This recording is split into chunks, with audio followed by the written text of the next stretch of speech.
If you let me in, then I can start to present. Yeah, I don't know how that happened. That's why I'm keeping this on the side. I usually have it so I don't have to admit people. And now. Recording in progress.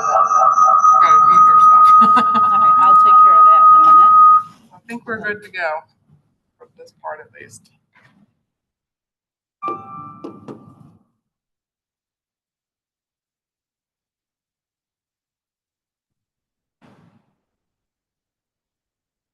Okay, hello everyone. We're just doing a sound check. I think Sing, you can hear me?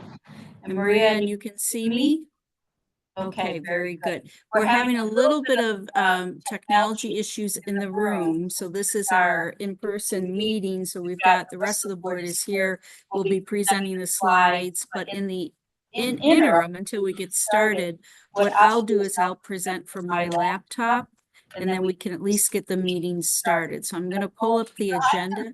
Present. It just won't show up on the screens. Oh, you can present? Oh, all right. Well, then. Yeah, I didn't know what you were going to do because we're not ready yet to do any presentations according to the agenda. Well, I was going to pull the agenda. Oh, I never have the agenda. Okay. On my slide. Sorry. I'm sorry. All right. Well, Cynthia says she never has the agenda. So, then why don't we get started? And if I'll just maybe do a little introduction here. All right. So thanks everyone for joining. This is the April 21st Board of Maryland Health Benefit Exchange Board of Trustees meeting. We have a new secretary, Dr. Mina Seshamani, who is the new Secretary of Health for the Department of Health. Unfortunately, she's on a plane right now and could not be at this meeting. So we'll have to wait another month till everyone can get to meet her. But she has in her official role, she did appoint a new vice chair, and that vice chair is Aika Aluk, who will be running the meeting today, and she was appointed today in the official role as vice chair, effective immediately through the end of May 2027. Okay, so that's a little bit of business. I'll turn it over to Aika, and we'll go from there. Perfect. Thanks, Michelle. Already welcome Dr. Mina Seshamani. So excited to have her next month. Folks have the opportunity to meet her. I want to move to the approval of minutes for last month, well, 2 months ago. I don't know if folks have any questions. I just have one small correction around, I don't have it in front of me, for my report for the policy and governance committee. As we were just talking, just my spelling of my name just needs to be corrected there. I see. Okay. Thank you. Yeah, no worries. I see. It's corrected one and not the other. Got it. But with that, I'll make a motion to approve with that. Perfect. Second. All in favor? Aye. The two on the screens, if you could lift your hands. Thank you, everybody. Perfect. Thank you. Cynthia, did we have anybody for public comment? No. Perfect.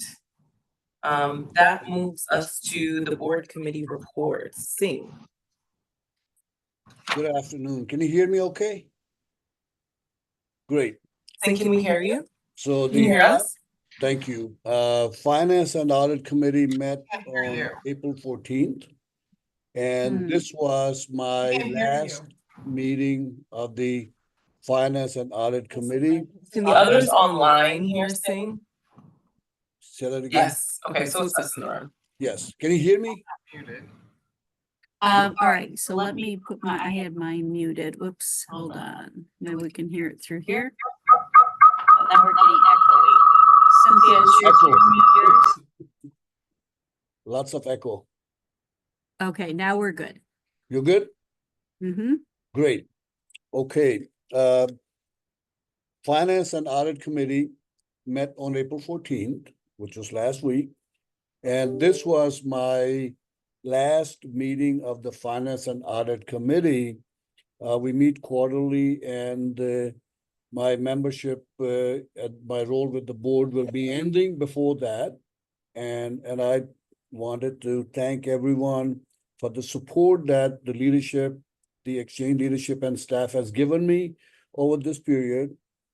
And I also want to thank the board for giving me the opportunity to serve in this role, leading the finance committee. And again, thank you, board, very much for giving me that opportunity. During our meeting on April 14th, we reviewed financial statements. The CFO presented financial statements.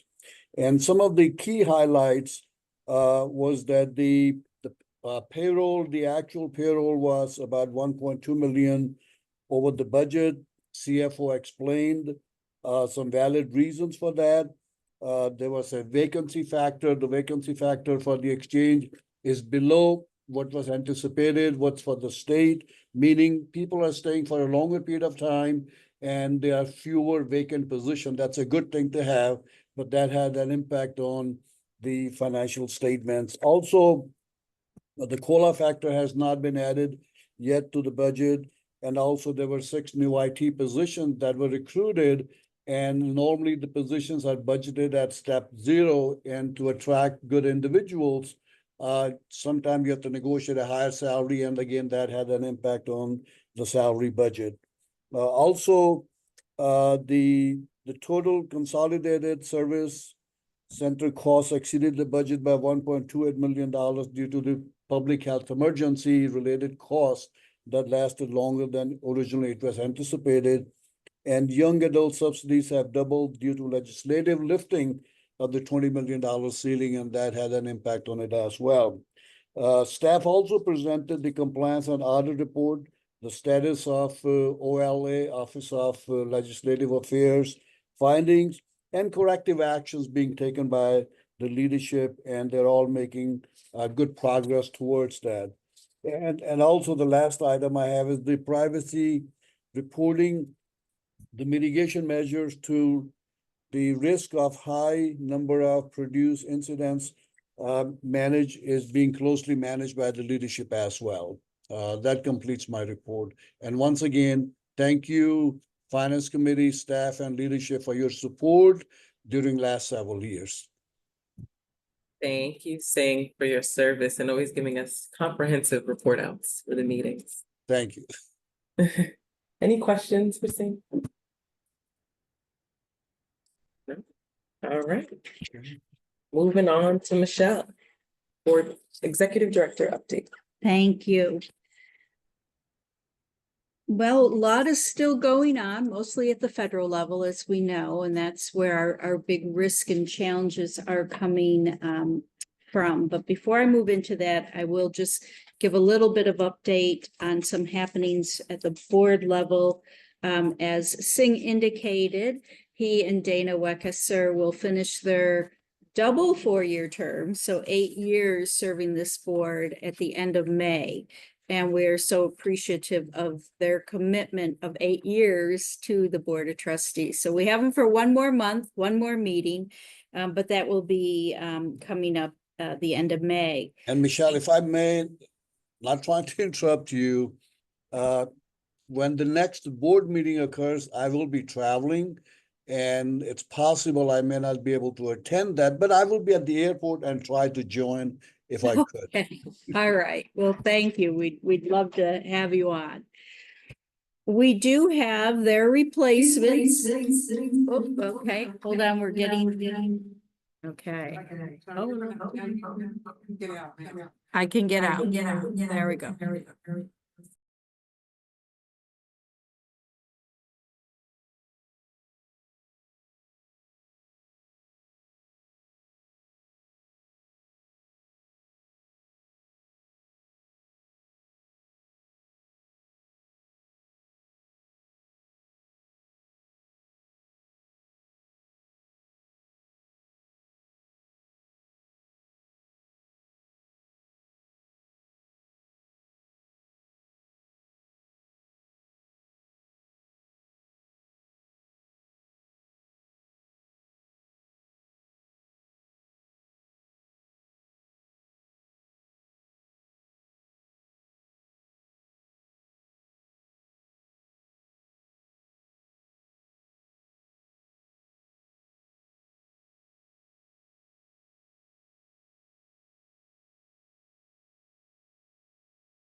Well, because Governor O'Malley, so he's been around since the beginning.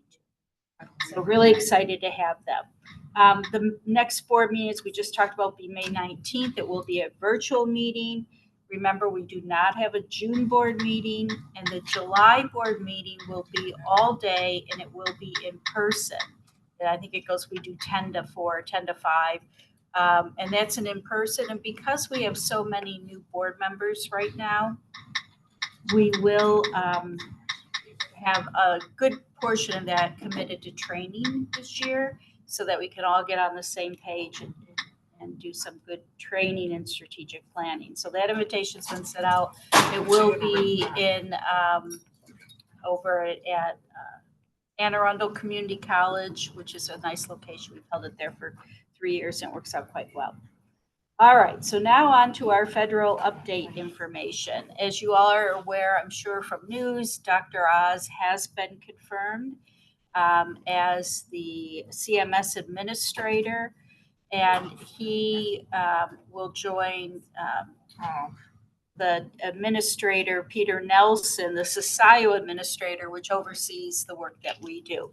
The good news is that the state-based marketplaces, our network, the state marketplace network, the executive directors will be flying into DC on May 5th and 6th, and we'll be having meetings. So we have a meeting lined up with both Dr. Oz and Administrator Nelson. We've already met with Administrator Nelson virtually, but that will be a really good opportunity for us as states to talk about all the good work that we do, to talk about the flexibility that how we use it, and have been innovative with it in our individual states and preserving that.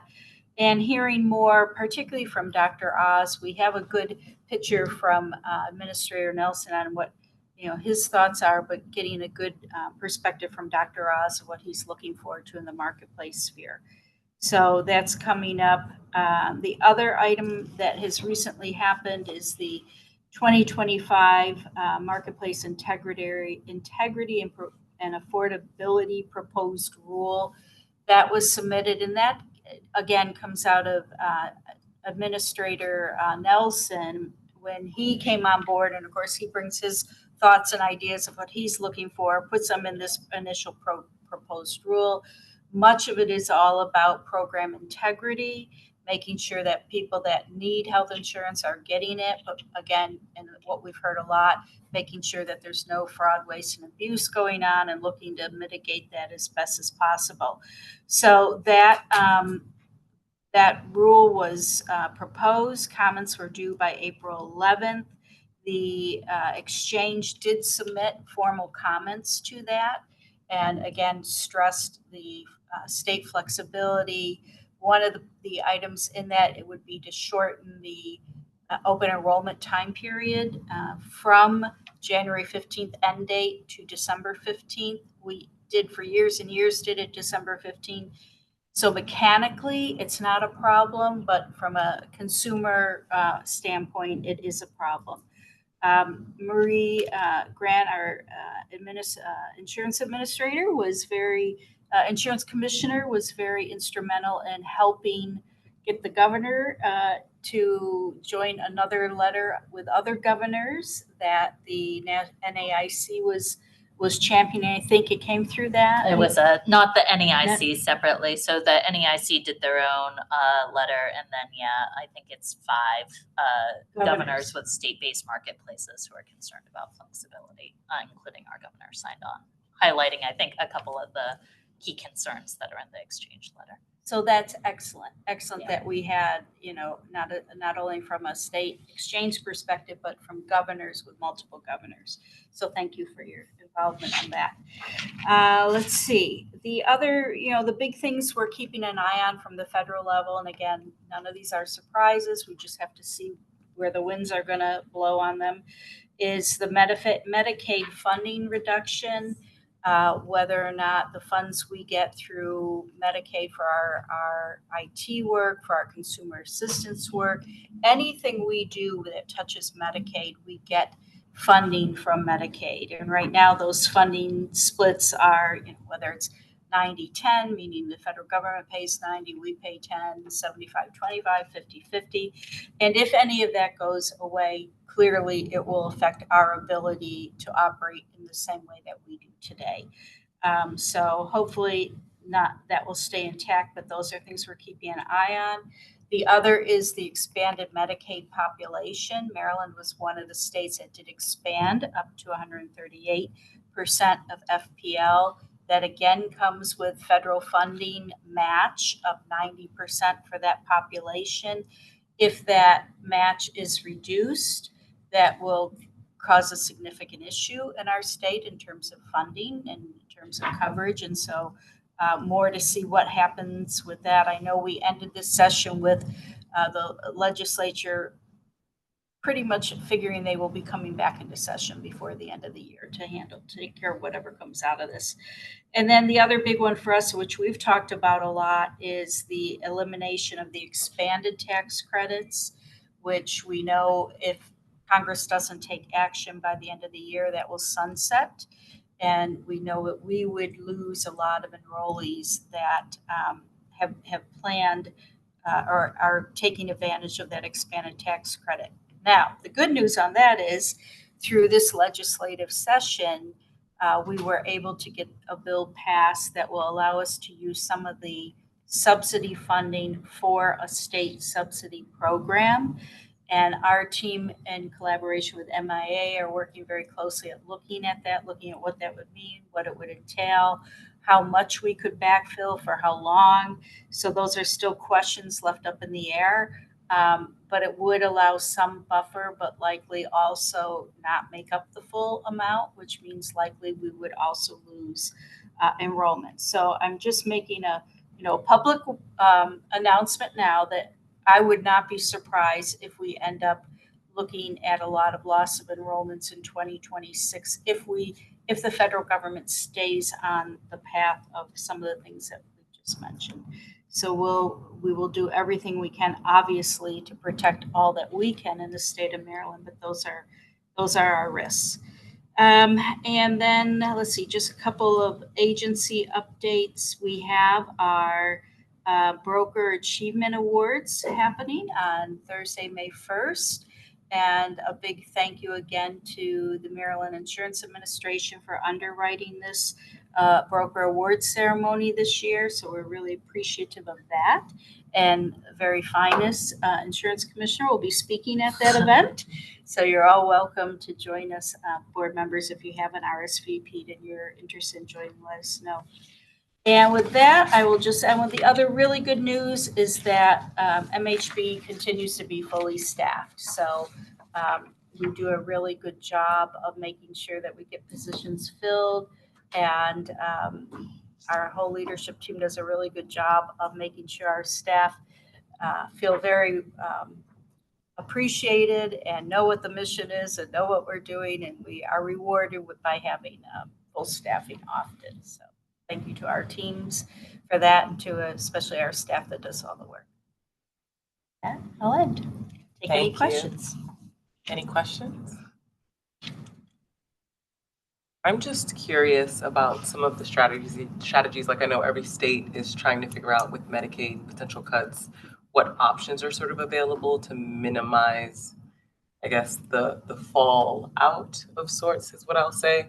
But I say that to say, I don't know if there's been some early discussions on some strategies. I know engaging like MCOs or just where to share costs and kind of what that could look like, particularly in the state of Maryland, to sort of minimize some of that. So the Medicaid program itself falls under the Department of Health. They're the state designated Medicaid agency. This session, during our legislative session, there was a committee that was put in place during the first Trump administration. It was resurrected. I can't recall the name of it. Health Insurance Coverage Protection Commission. And that has all of the players involved at the table. And so that commission will be meeting during this interim to address just the thing you're saying. How do we protect that? What do we do for Medicaid and for private insurers? Yeah. I don't know if the Insurance Commission wants to add anything to that. Yeah, no, just it's gonna be an ongoing discussion. I think I'm sure, and we'll probably hear more from Dr. Seshamani when she joins the board. I'm sure that there's a lot of planning going on. I think there's just a tremendous amount of uncertainty, right? So it's really at this point probably it's hard to plan too much without knowing exactly what the federal what our friends in Congress are looking at. Yeah, makes a lot of sense. Curious. Thank you. Anyone else? Questions? Online, I'm like, I can't see folks online. Anyone online? Questions? So what is the Maryland Medicaid match with the Fed? Is it like 60-40 or is it already 50-50? There's multiple different matches depending on the program and the function that is being done. So, for instance, if you do eligibility work, I'm pretty sure that's 75-25. If you're at the call center saying you're picking up the call and you're helping with eligibility, that would be they're 50-50 or 75-75. I mean, there's 90-10, 75-25, 50-50, and they're all different depending on the role that's being performed and by whom it's being performed. See. Yeah, I think it's being proposed that they will all shift to 50-50. That's at least what we have seen in the media. I'm not sure what's in the final fiscal 26 budget that the feds have. Yeah. Okay, thank you. Right. We can move to the next agenda item with the consumer assistance regulation, starting with Becca.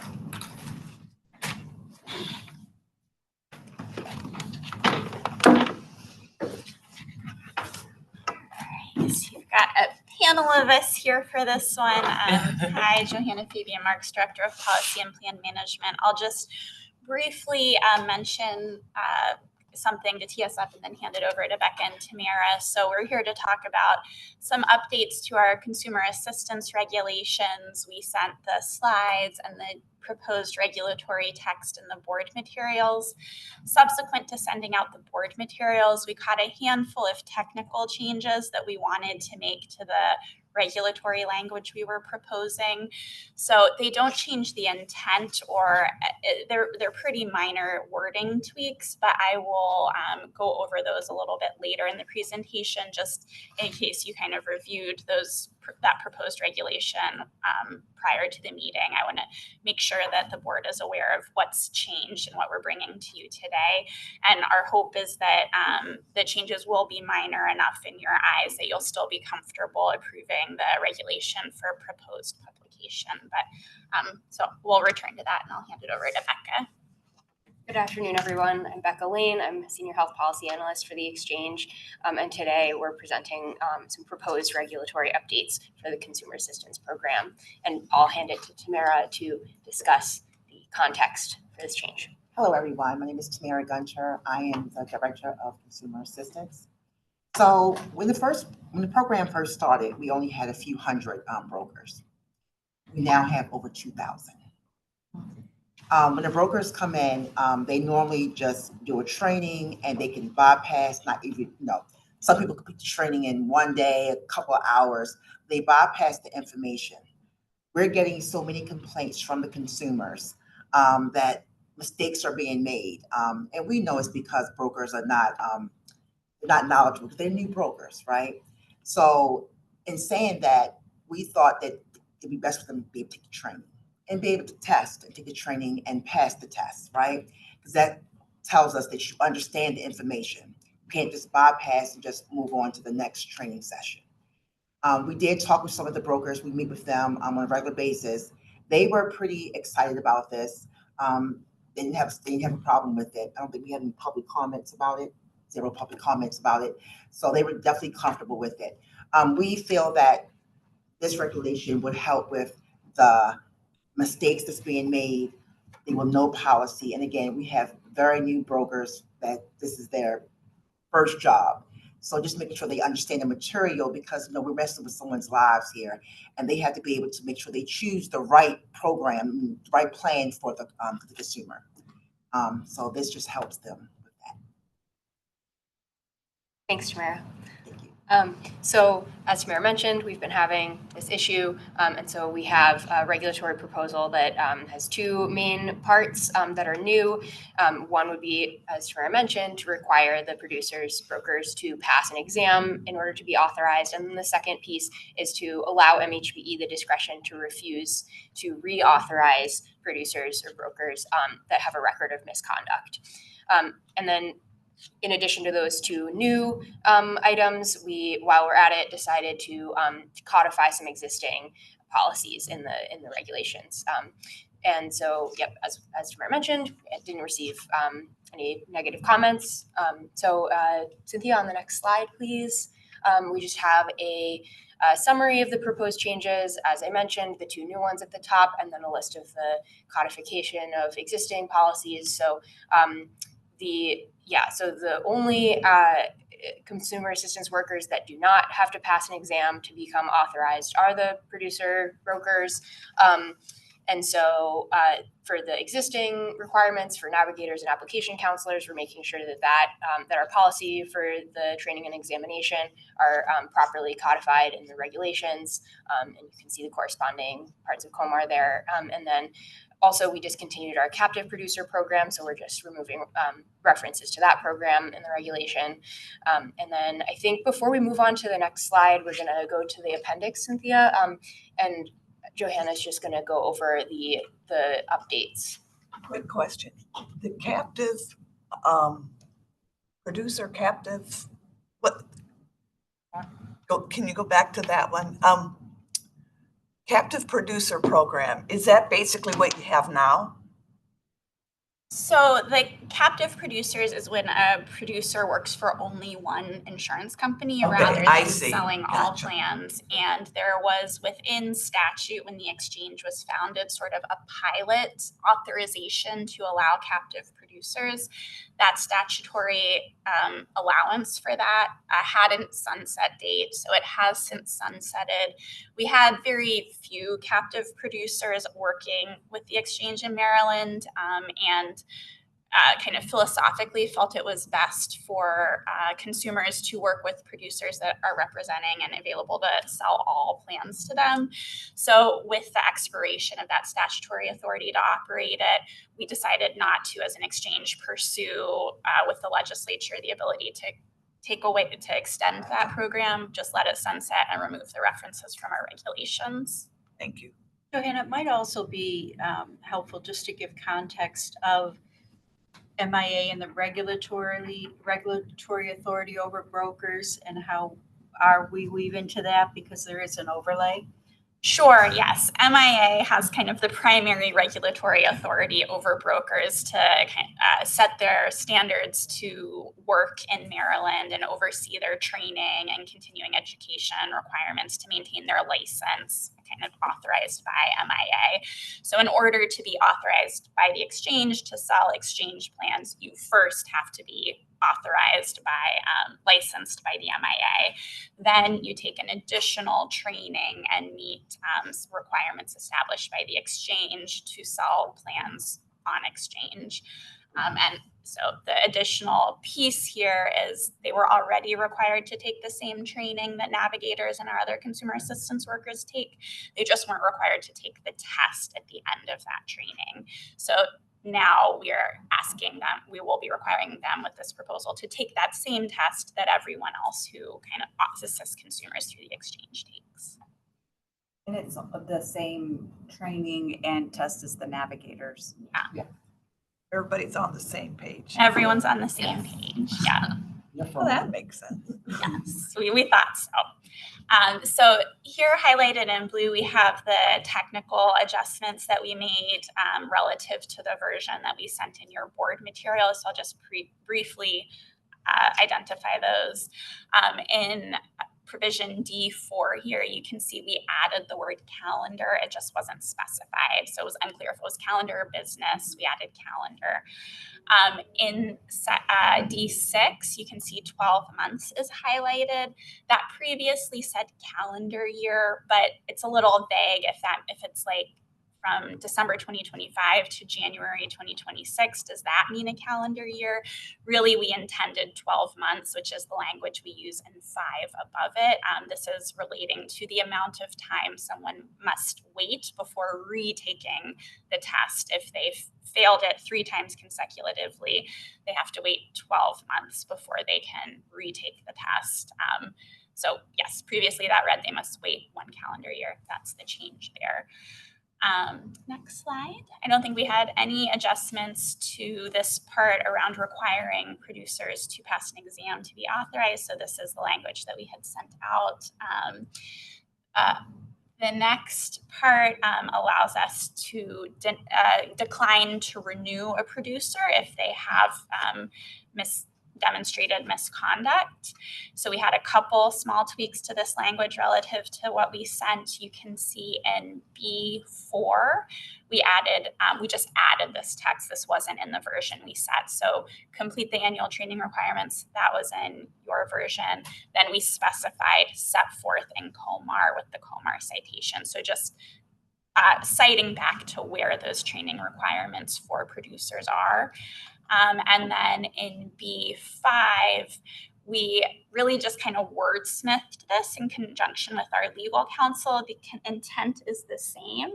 Originally, B5 read that in order for a broker to be renewed,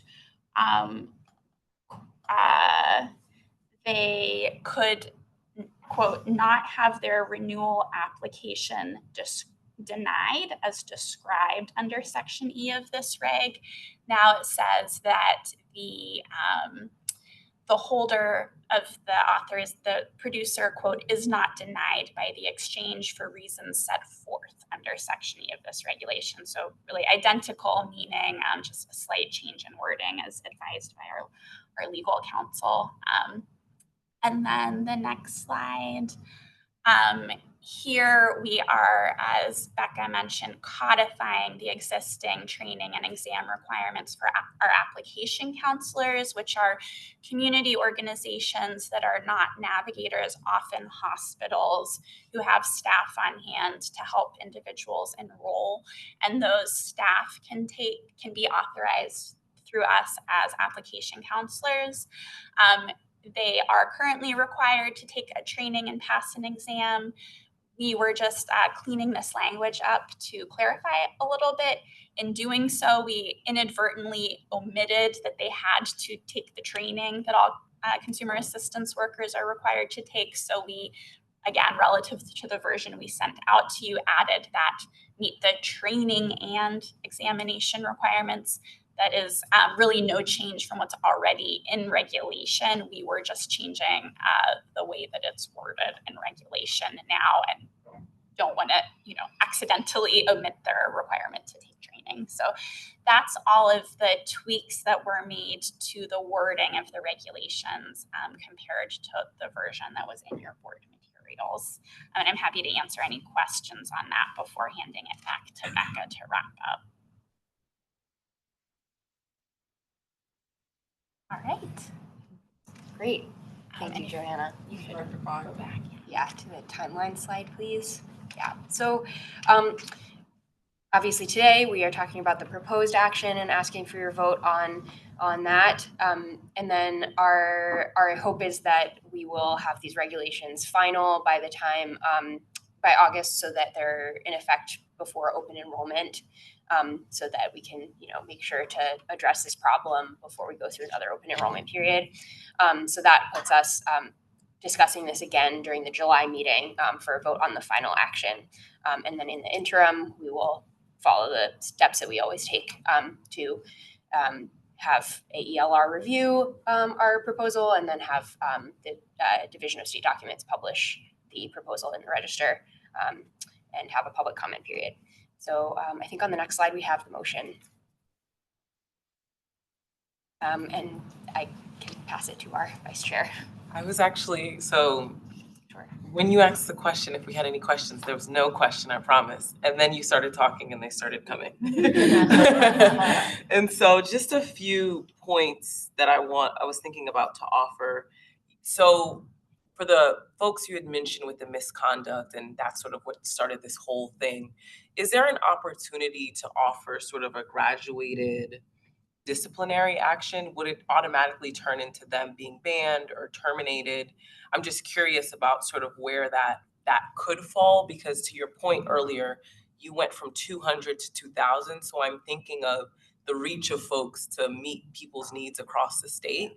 And so what I don't want, and what I'm kind of thinking aloud about, is like a deep reduction in numbers, and now we don't, folks are being lost. Yeah, so there is not just you're suspended, right, there's not that. Okay, so it depends on what the offense, what the crime was, right? We have, if someone did someone's application incorrectly, gave them misinformation, or put something not so true in the system, we send out letters, we talk with them, we have regular meetings, and it's a progressive type of action, right? You might have someone who does something egregious. That determines another action for legal. So it's two different things. So yes, there's definitely progressive action. Perfect, thank you. Is there opportunity to have sort of that, what you're talking about, be more transparent as far as like an appeal process or whatever the steps are for folks? There is a process. They can file an appeal. They will also go to the point of the authority, which is Michelle. Perfect. Chair, a question if I may, please. Is there, was there a sort of a driver behind the 12-month wait period if you fail within the 3-month or 3 attempts instead of say 6 months or 4 months? So I was just curious if there was a rationale for why 12 was selected. No, I don't have.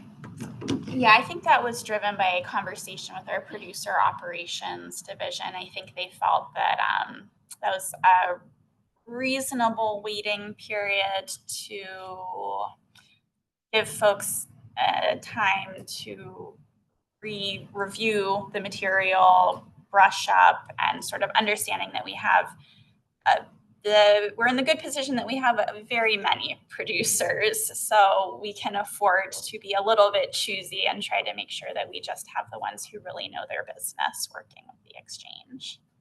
And there also is an annual cycle of revising the training, Yes. reproducing the training. So- I think it fell in line with that annual. They cycle. might have been dated by the time they take the exam. Right, so we require brokers to take trainings, and the training is updated yearly. So that gives them time enough to, to redo the training, and it's accurate information. It's not, old information they're reviewing. Understood. Thank you, Vice Chair, for the opportunity.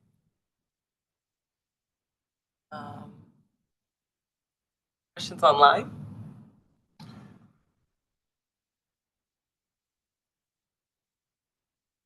Is there a cost by chance associated with the exam? No. Like no one else has any questions? All right. So I move to approve the proposed regulations as presented and authorize MHBE to submit them to the Joint Committee on Administrative, Executive, and Legislative Review for review, and to the Division of State Documents for publication and the Maryland Registrar as presented. Any? Well, no, I wonder if we should say as amended, or am I over? Well, to your point, the amendment, what you're proposing isn't a large, Gotcha. I think Oh, as I'll presented. second it. Okay, I'll okay, second it. any seconds, okay. All in favor? Aye. Can you see them on there? Because I can't Yes, on they here. were. Okay, thanks. Thank you. Perfect. Thank you so much. Thank you. First day.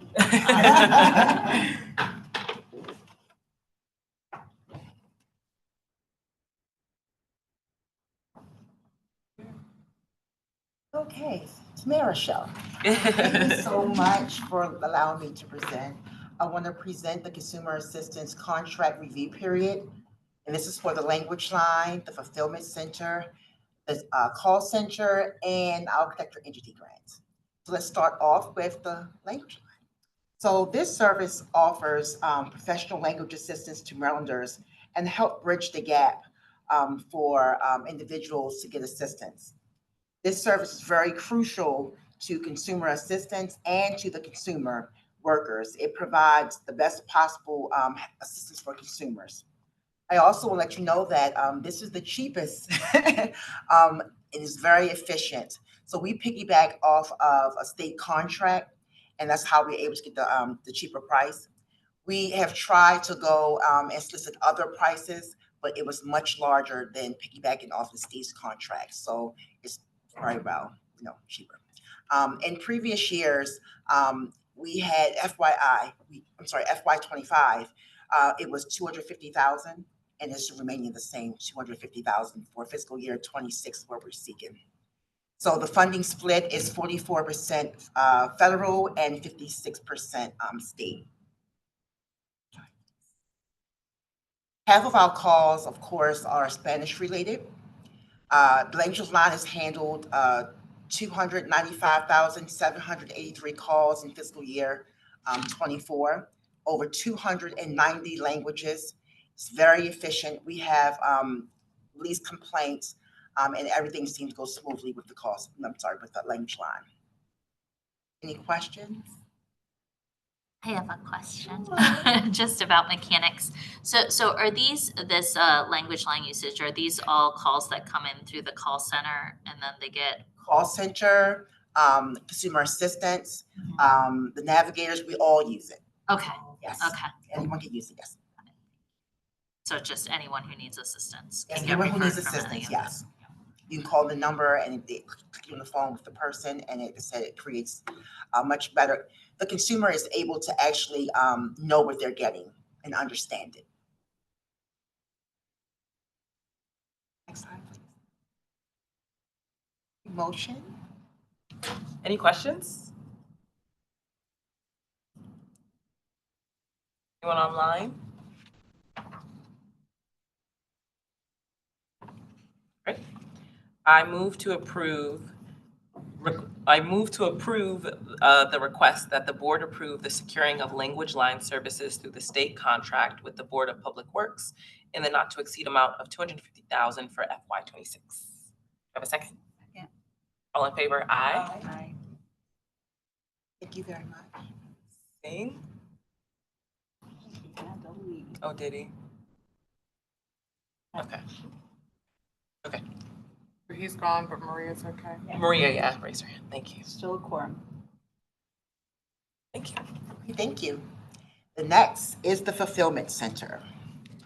So the Fulfillment Center does our printing for our mailing and printing for consumer notices, tax forms, voters registration forms, MCO enrollment packets, Medicaid cards. They also do a lot of return mail verifications. When the consumer has verification, they want to know in their verifications, they get them.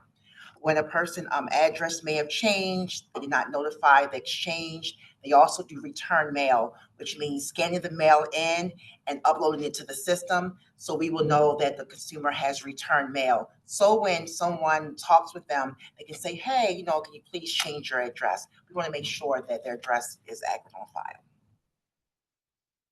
Currently, we're in the second and final year of the contract, and that's for fiscal year 26. Our approved budget for fiscal year 26 is $5.2 million. And MHBE has a memorandum of understanding with MDH to cover the extra expense. Let me explain about the extra expense. So before, notices were sent out per household level. Most households have more than one individual in there. CMS came back and said, nope, you're doing it incorrectly, and you should be sending them out per individual. So if there's 5 members of the household, there's 5 notices to go out. Our notices are between 1 and 22 pages, envelopes, printing, and of course, postage that seems to go up every year. So during PHE unwinding, CMS, like I said, has determined we needed to send out notices individual and not household level. So our not to exceed amount we're requesting for fiscal year 26 is $10.4 million, which includes our current budget of $5.2 million plus the $5.1 million MOU.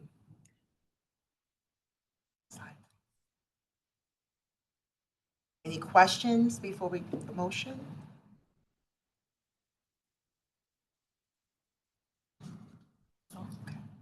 Anyone online, questions?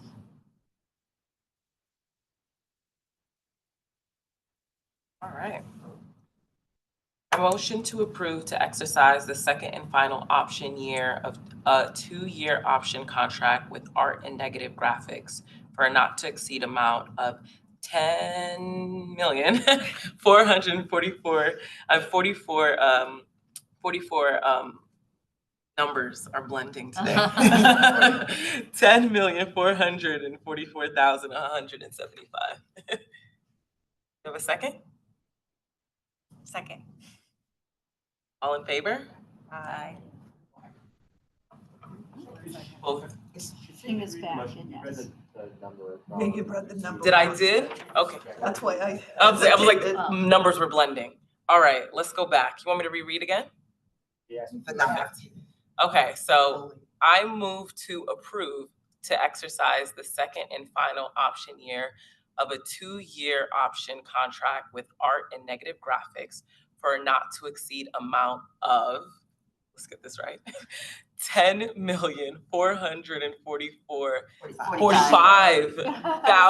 10,445,175. Yes, the sheet is different, sorry. I was like, so I keep saying it.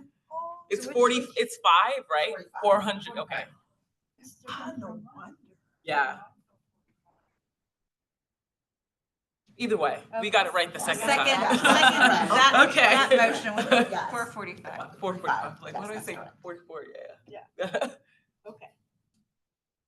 Do I have to vote again? Yes, okay. Do I have a second? All in favor? Aye. Aye.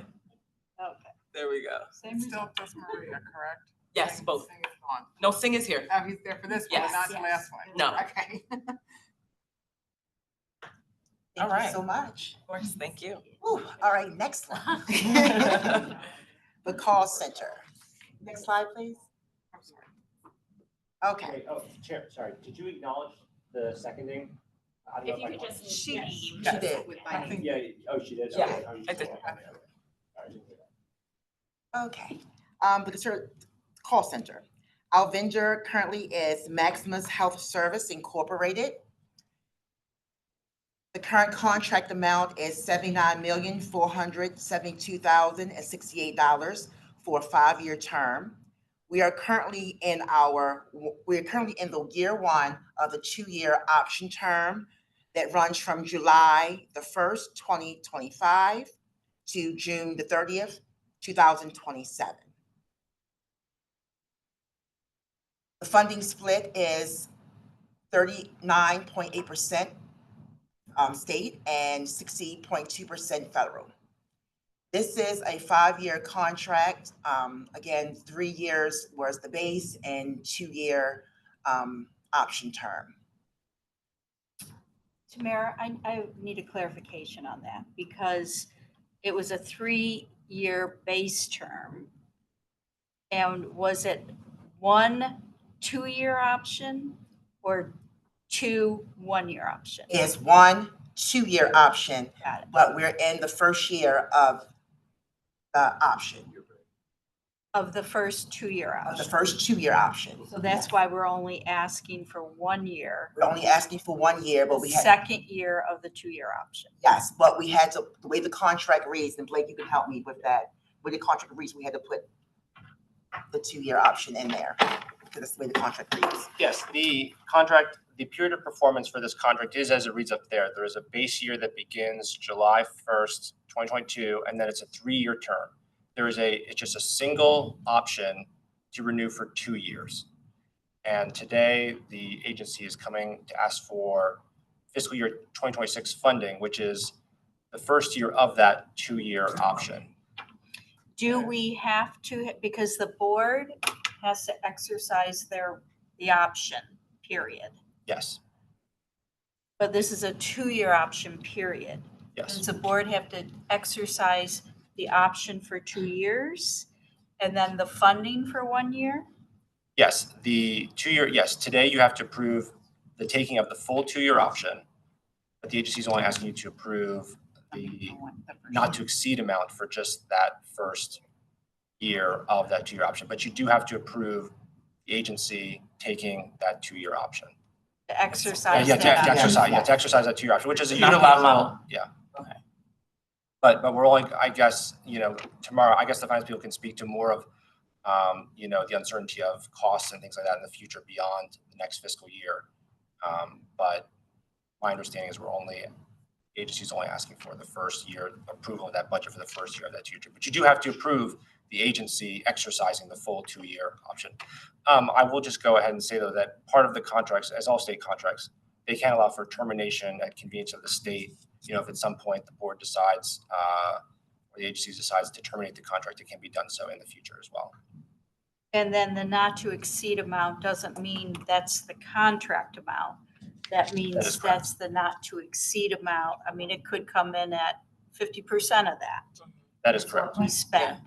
So just to clarify on that, I do think we need another motion because I don't see we have a motion on here to exercise the 2-year option. Because to We'll me, write one out. it read that we were doing the not to exceed for the 2-year for this and next, but the not to exceed for the next one may be very different. It will be different. Yeah. Yes. Okay. Yes. I guess I could write something out real quick. Well, there should be 2 motions, right? One motion. One motion to do that for Us 2 years. to Yeah. exercise the 2-year Yeah. option. Yes, And exactly. one not to Then exceed. not to exceed, yeah.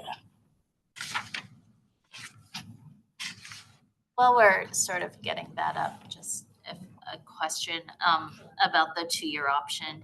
Were there performance standards or anything like that that were meant that led us to want to do the 2-year option extension?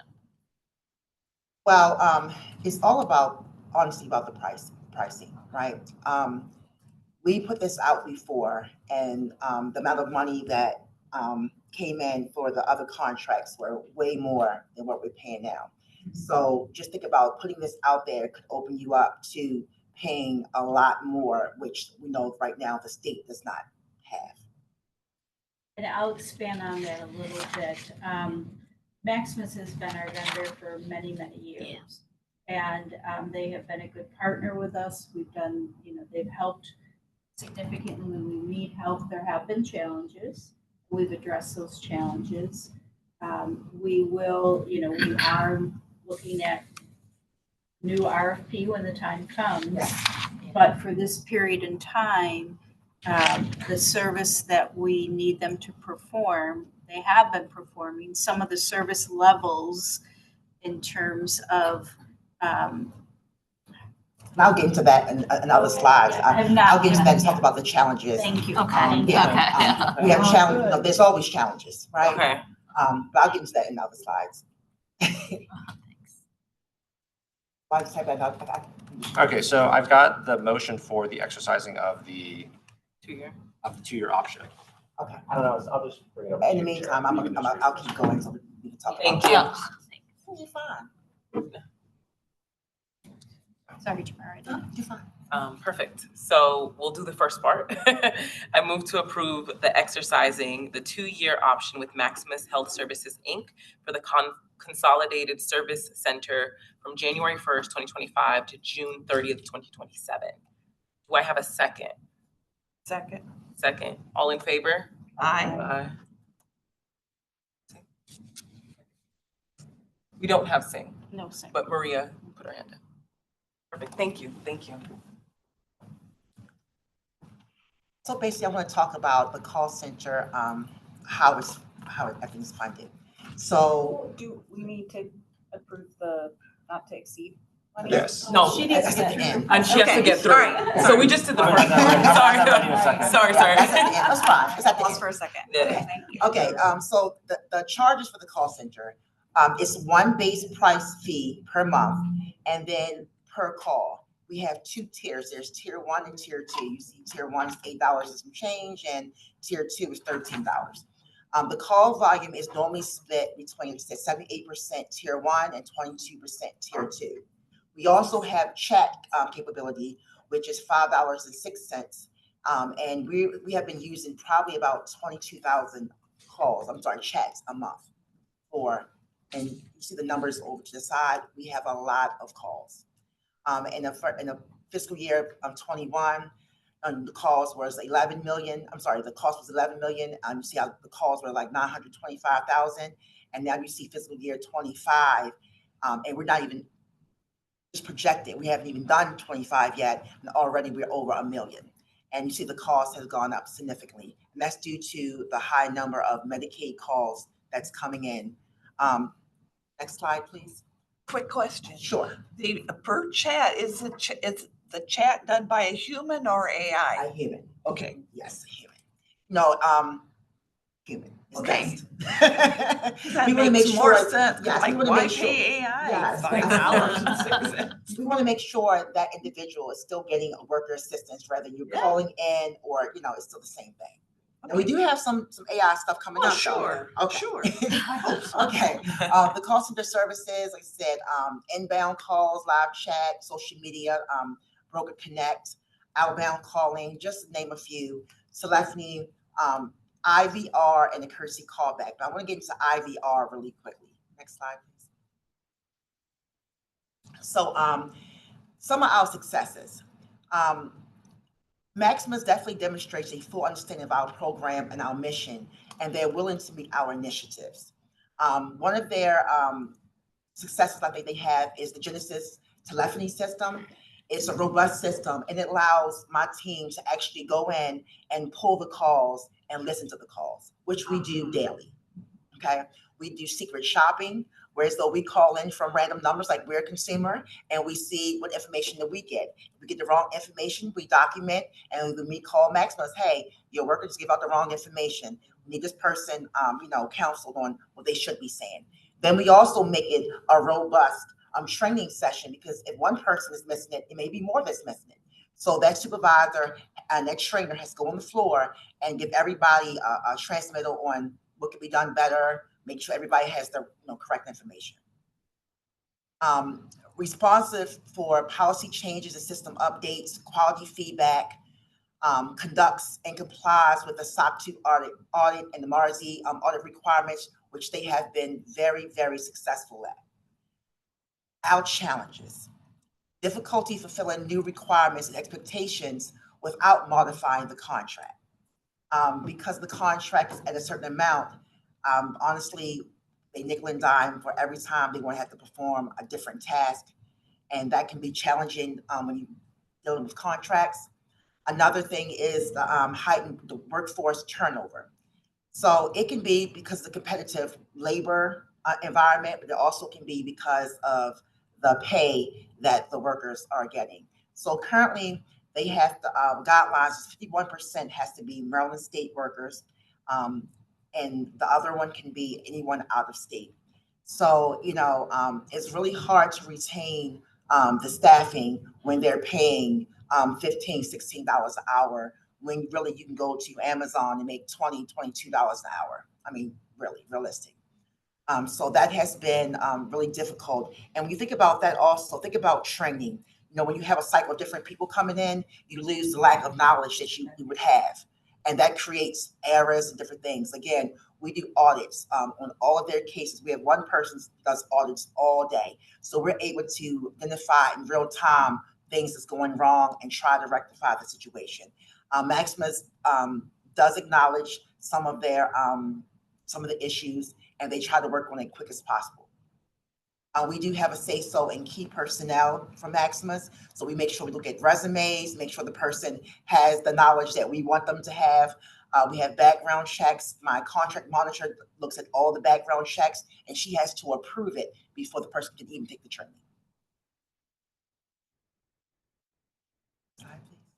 Okay, this is what I want to talk to you about, is the AI. So from December to mid-March, we have a new initiative. We powered AI to password resets, and we've saved over roughly around $50,000. And this allows consumers to use AI to reset their passwords outside of business hours, right? Because everybody doesn't work at the same time. And normally if a consumer has access to their account, they're able to get into their account. which the call center is open from 8 in the morning to 6 p.m. So some people get off work after that time. So they're able to get into their account and do their business, right?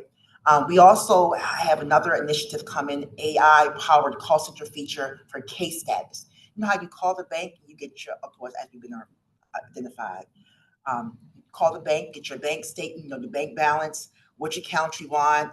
You can stop a check. You can do all kinds of things like that, right? So this helps the consumer to get their case status and their verification status. So roughly, these are 300,000 calls that we take a year that wants their case status. If we implement this, this will save roughly up to 2.5 million. So we're working with our wonderful IT department to get this up and running, and we should have it running next couple of months. In FY 25, MHBE also brought the special projects team in-house. It's a team that used to be at Maximus.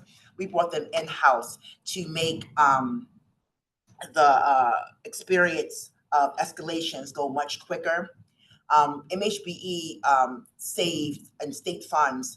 We saved money in state funds and federal funds. So we saved nearly $265,000 bringing these people in-house and not paying Maximus to do it. That was $107,000 in roughly in state funds and $156,000 in federal funds. We were able to save bringing this group in-house. And the savings came because you didn't have to pay overhead to Maximus, or? No. The savings came because wherever Maximus was charging us for that particular task, when we pulled it out, and after we paid the 6 people that we have on staff for it, that was the savings. Gotcha. They were upcharging for the complex Upcharging, calls. yeah. So it's a savings. Okay, you have to save wherever you can. You know, that's like it's a lot, but $265,000 is a lot of money. Sure is. Next, please. Okay.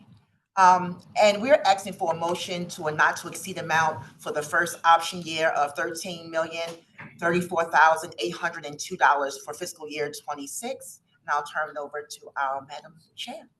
Thank you. Oh, thank you so much. Any questions? Yes.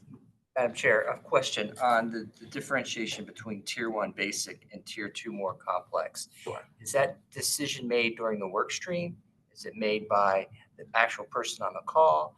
Is there a unique criteria, or is it simply a matter of minutes that dictate? Yeah, no minutes. It has to do with the type of call that they receive, right? If it's an application, it goes to a particular tier. If it's escalation, it goes to Tier 2. Because if I'm calling for escalation, something I've already called about before, you may not want Tier 1 handling the same type of call because evidently something happened, didn't get resolved. So certain calls taken by Tier 1. We have an IVR system that you can press 1 to bypass and go to the next tier. So it helps you out with that. So it's AI powered and human powered, depends on. So it also, I want to make sure you understand that if you get to Tier 1 and you have to go to Tier 2, we're only paying 1 charge. So we look at that too. We're not paying Tier 1 and Tier 2 because you was transferred from Tier 1 to Tier 2. So you're getting paid Tier 2, not double dipping. Okay. Thank you. You're welcome. Any other questions? One question. With the virtual call center agent, are you also similar to auditing for Maximus, just checking the audits or status of the information that kind of goes out around case status updates or anything, just to make sure that it's. So we're only doing AI for one part of it, and that's the password resets. Oh, Not okay. doing the case status yet. Okay. That's going to be in a couple of months. Okay, but I'm assuming when it's created. Of course, Okay. auditing is very big for me and my team and MHBE. We want to make sure that we're auditing to get positive feedback, you know, coaching opportunities, but also to make sure that we're offering the best possible service to the consumer. And maybe if I can ask a question too, just along those lines, I understand there's a AI sub-cabinet. I'm probably naming it wrong. And just wanted to, how are you all interacting with that as you roll out this new use of AI? I will ask, Venkat, can you speak on that, please? Thank you. Oh, IT director. Thank you so much. I'm Chief Information Officer for the exchange. Obviously, for some of the board members, I think we made a presentation on our AI strategy. We would love to do the same for all the new board members as well. Obviously, as you know, the AI is beneficial in the one huge way, like Tamara demonstrated here. And at the same time, in terms of adopting this technology, the challenges around ethical adoption is significantly important. So we as a leadership team, probably the first agency in the state to carve out the AI policy for the agency, which we have adopted after vetting with our legal and compliance and all the leadership team. And that gives us a path forward for looking into these technologies and adopting these technologies carefully. That's one. And also, Michelle, myself, and Andy, we had, I think, multiple conversations with the Department of Information Technology Secretary, as well as our state AI person. So we are all pretty much in touch with what state is bringing as a policy or a guideline, and we are kind of adopting it a little bit proactively. In fact, we demonstrated our policy well ahead of state was able to bring the policy for the state. So we are in close contact with the state leadership as well as we look into this technology very carefully. And I'll just add to that, and many thanks to Venkat's leadership. We have been at the front of the curve on AI and putting together a robust AI policy that we did go down and meet with Secretary Savage and shared our policy. I think ours came out before the guidelines came out or shortly thereafter the state guidelines.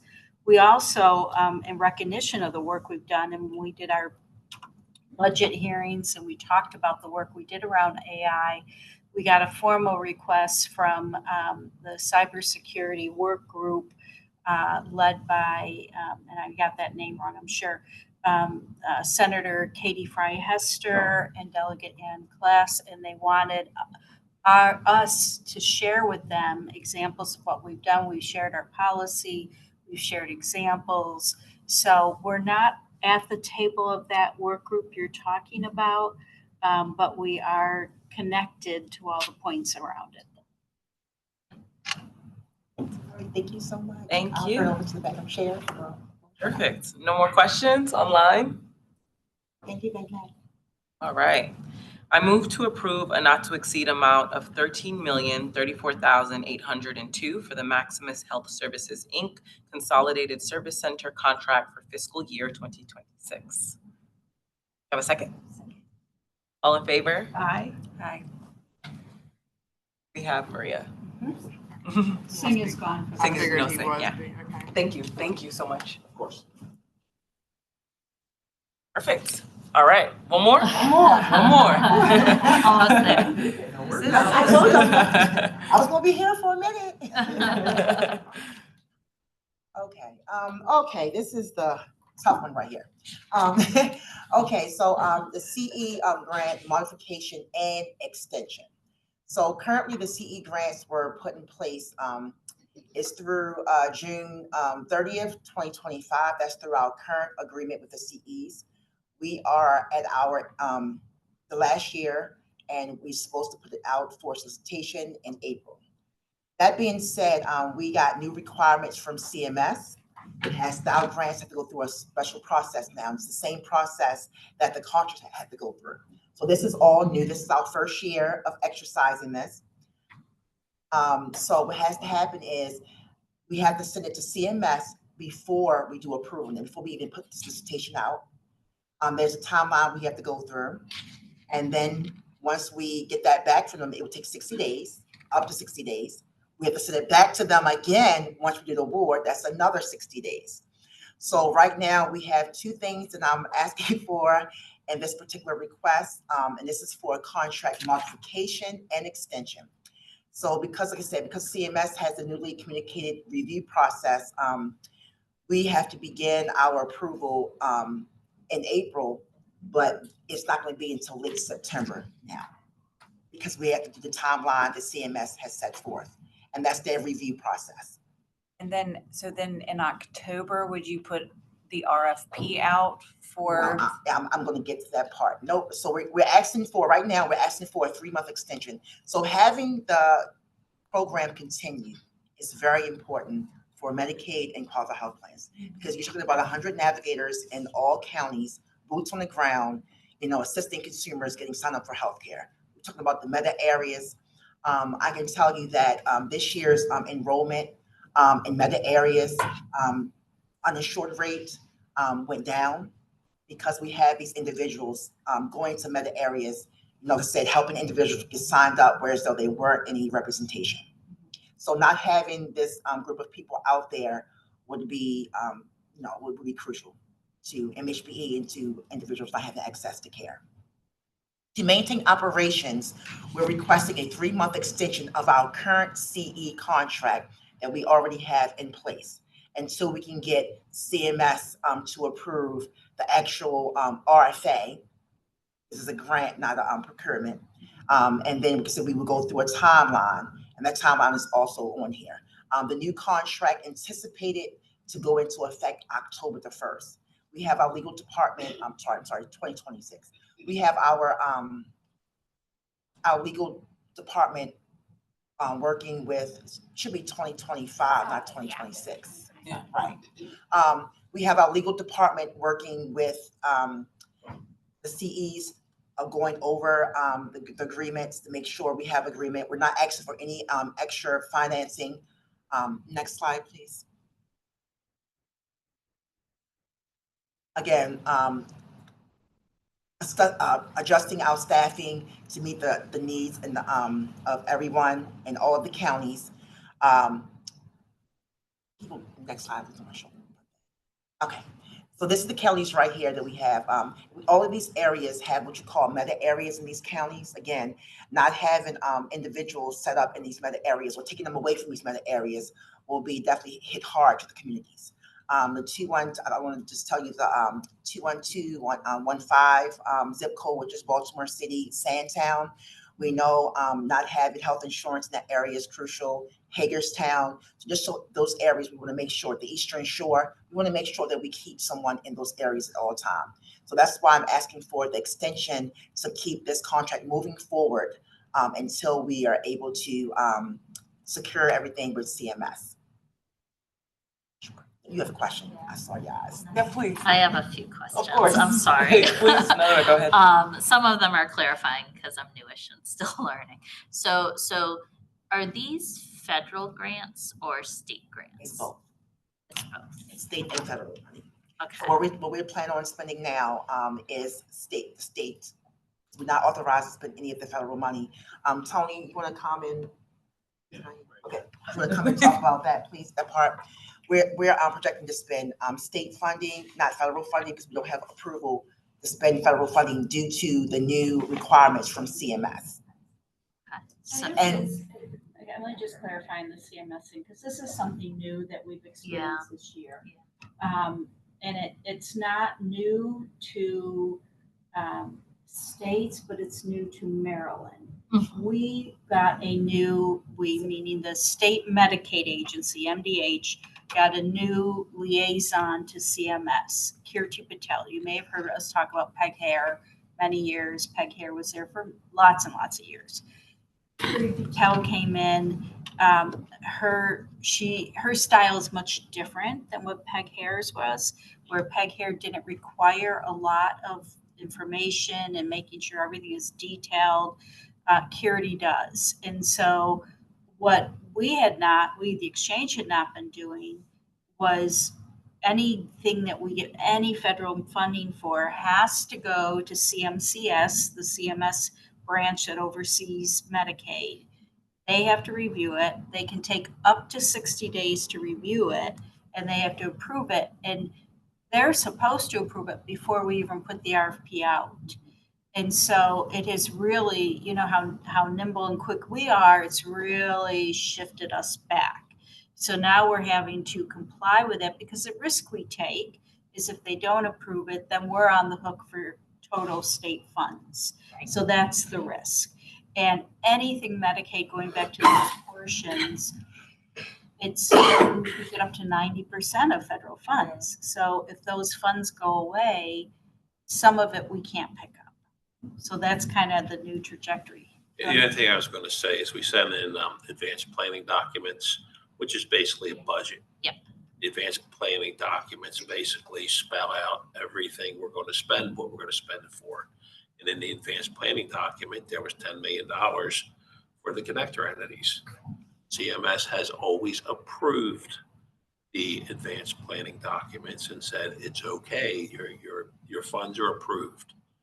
But then all of a sudden, this wrinkle came into the mix, and now we have to do this now. Okay, so I get it. So, yeah, okay, I get it. So it's on the APD, we're using state-only funds right now in the anticipation of we would get, once we get approval, we would be drawing a federal match for things We're after gonna try to October get 1. retro.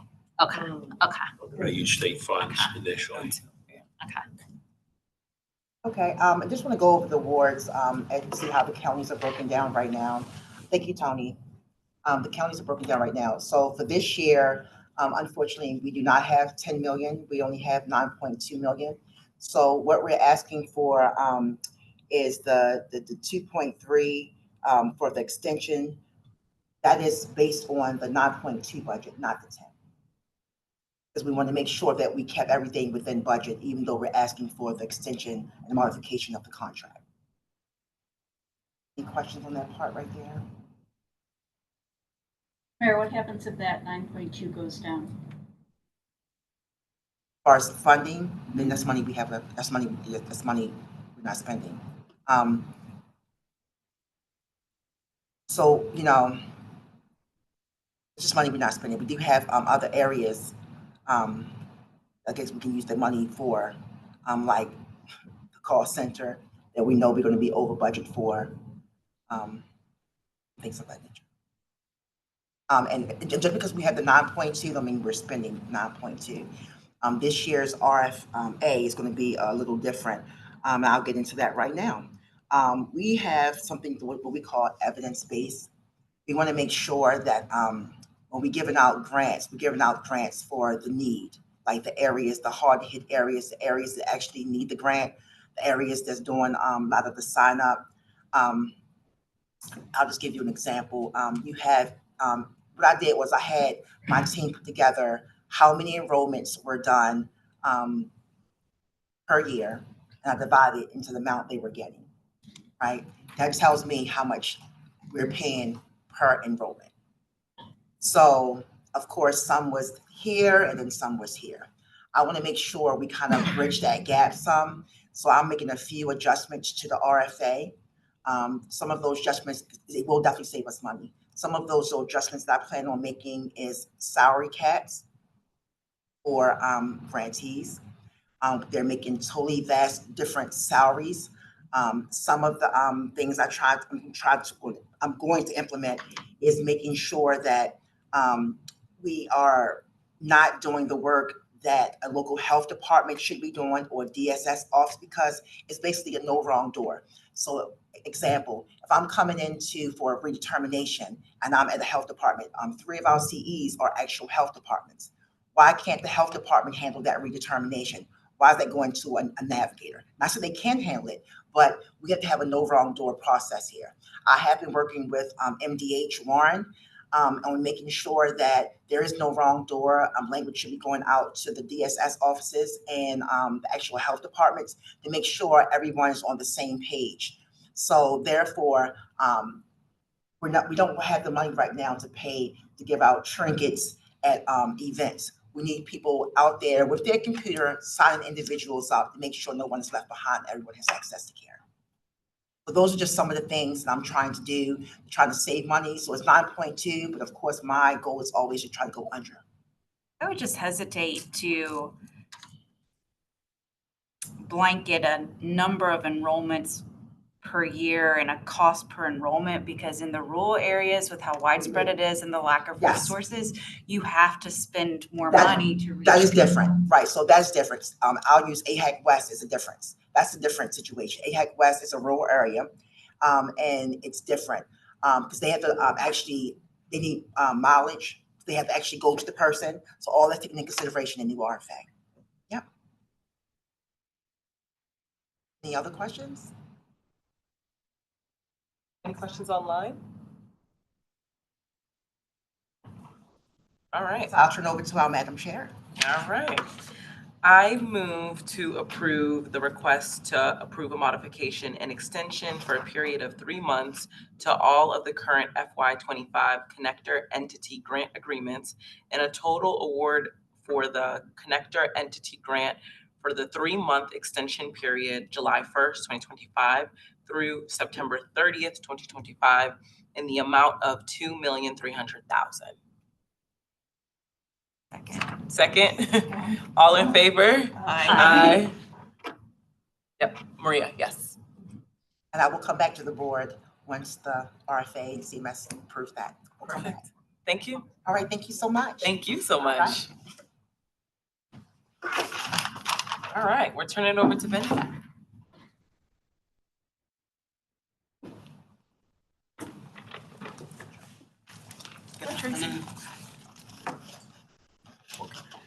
Thank you. Good afternoon, board again. Today I'm joined with our procurement manager, Tracy here. We'd like to present to the board for approval 2 critical software procurements as part of our annual process here. And both the software are fundamental to the exchange. The first one here is showing is the Akamai license procurement. Akamai software is a product you can imagine when a consumer is coming to the exchange before the consumer's traffic hits our servers on the AWS platform. This is a very significant piece of software on the web that prevents a variety of crazy traffic coming into our exchange. And also it provides various tools in terms of managing our performance and also the ability to provide our consumers waiting room option in case the traffic explodes for some reason during open enrollment. And over the years, we have been tweaking this software very tightly to match with our requirement. We are also very happy with the Akamai product as well. I'll just pause here for any question. If not, I'll hand it over to a procurement. Good afternoon, everyone. My name is Tracy Gamble, and I'm the procurement manager for the exchange. As Venkat stated, we actually utilize Akamai, and we issued an invitation for bid to actually do our renewal this year. We received 14 responses, 10 of which were responsive, 4 were non-responsive. The lowest bidder was Carasoft Technology Corporation, who is our current incumbent.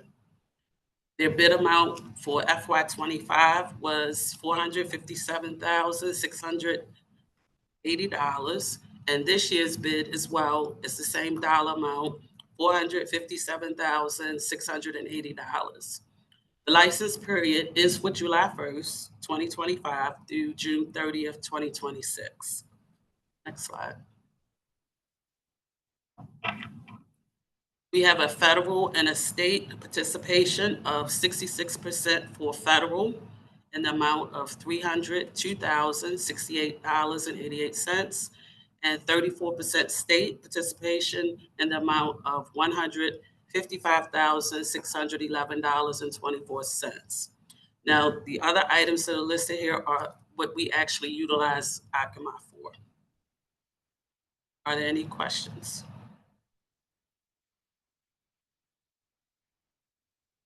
Next slide. Any questions? None online? I move to approve the Akamai subscription renewal as presented and award a contract to Carasoft Technology Corporation in the amount of $457,680.12, with the federal participation of $302,068.88 and state participation of $155,611.24 for the period of July 1st, 2025 to June 30th, 2026. You have a second? Yeah. All in favor? Aye. Maria? Yes. Thank you. May I ask a question? Please. I'm assuming the federal funding, we already have it. Yeah. Okay, it can't be pulled back? Oh. Normally an I would interesting say no, times. but who knows? Yeah, that's what I was afraid of. That's true, spend it quickly. Did I say that? Next item, yeah. Thank you. The next software procurement is Corticon.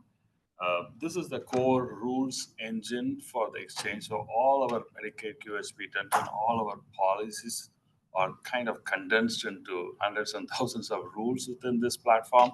And it has two different flavors where our technical team can log in and work on this application to make changes to the rules, which we do every release when there is a requirement for Medicaid and otherwise. And the second is actual execution of these rules dynamically.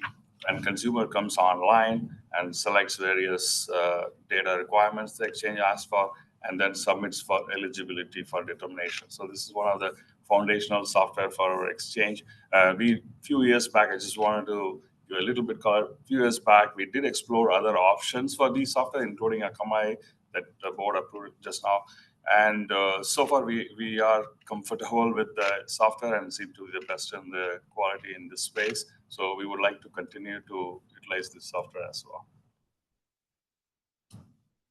Okay.